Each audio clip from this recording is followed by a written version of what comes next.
Satellite images کچھ جاری کیے گئے ہیں اور بی بی سی نے اپنی سائٹ پر ان سیٹلائٹ امیجز کو شیئر کیا ہے جو کہ فردو کی ایٹمی سائٹ کے حوالے سے ہیں، اور ان سیٹلائٹس رپورٹس میں اور ان سیٹلائٹ امیجز میں واضح کیا گیا ہے، جو کہ ان امیجز میں نظر آ رہا ہے کہ فردو کی جوہری تنصیب کے باہر حملے سے چند روز قبل ٹرکوں اور گاڑیوں کی غیر معمولی نقل و حرکت کو ریکارڈ کیا گیا، اور تصاویر میں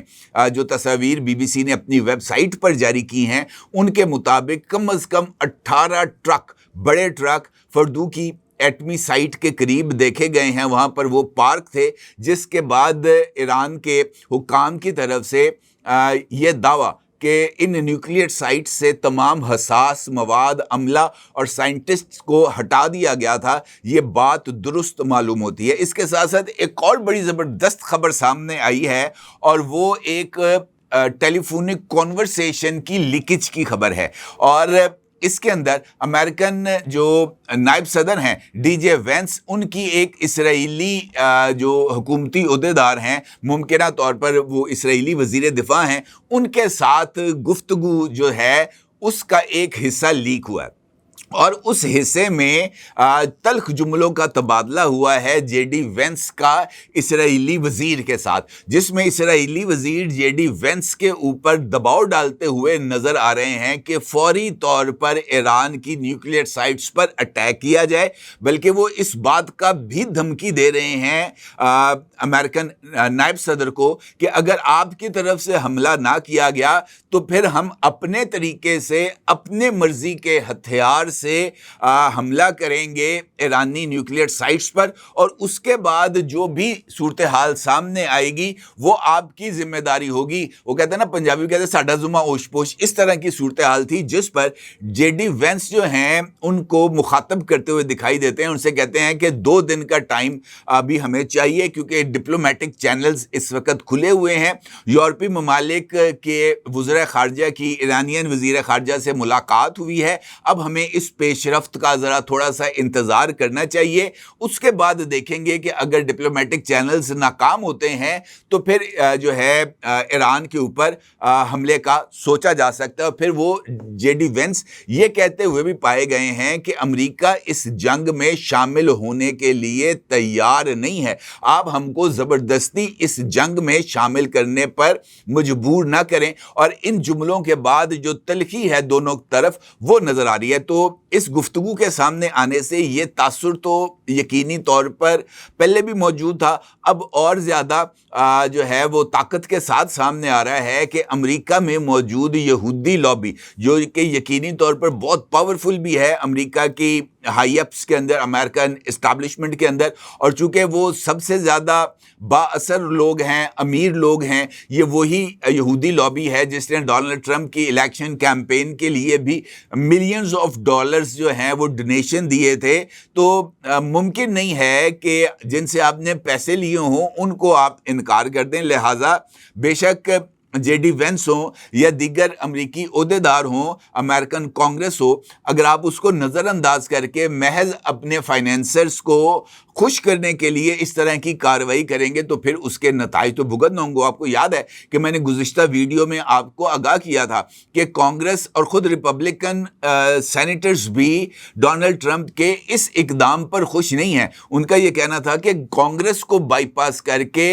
ڈونلڈ ٹرمپ نے بہت بڑی غلطی کی ہے، اور جو امریکن آئین ہے وہ ڈونلڈ ٹرمپ کو جنگ شروع کرنے کے لیے کلین چٹ نہیں دیتا۔ صدر کا یہ اختیار کانگریس کی منظوری سے مشروط ہے، لیکن جس سے میں نے آپ کو بتایا نا کہ جب پیسے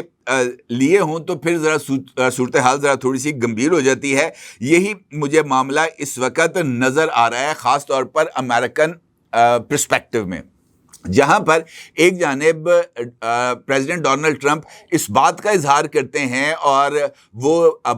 ان کی جو وائٹ ہاؤس کی اسپوکس پرسن ہیں وہ اس بات کا اظہار کرتی ہیں کہ ڈونلڈ ٹرمپ نے 2 ہفتے کے لیے ایران پر کارروائی کا فیصلہ مؤخر کر دیا ہے، اور ان کے اس اعلان کے بعد اگلے 2 دن کے اندر امریکہ ایران پر حملہ کرتا ہے، تو یہ انفیکٹ امریکن ڈیموکریسی اور امریکن اسٹیبلشمنٹ اور امریکن سسٹم کے اوپر ایک بہت بڑا عدم اعتماد ہے. یعنی ڈونلڈ ٹرمپ نے دنیا کی نظر میں اپنے آپ کو ناقابل اعتبار ثابت کر دیا کہ یار یہ بندہ تو اپنی بات پر قائم ہی نہیں رہتا. ابھی 2 دن پہلے کہہ رہا تھا کہ 2 ہفتے کے لیے مؤخر کر دیا، اور 2 دن کے بعد کہہ رہا ہے کہ جناب ہم اس بات پر مجبور تھے، ہمارے پاس اس کے علاوہ اور کوئی آپشن ہمارے پاس اویلیبل نہیں تھا کہ ہم ایران کو سبق سکھائیں. اب ایران کی طرف سے جو جواب ہے یقینی طور پر وہ بہت ہی زیادہ جس طریقے سے پاسداران انقلاب کی طرف سے اعلان کیا گیا ہے کہ جناب ہمارا جو بھی جواب ہوگا وہ دنیا کے لیے ایک بہت بڑا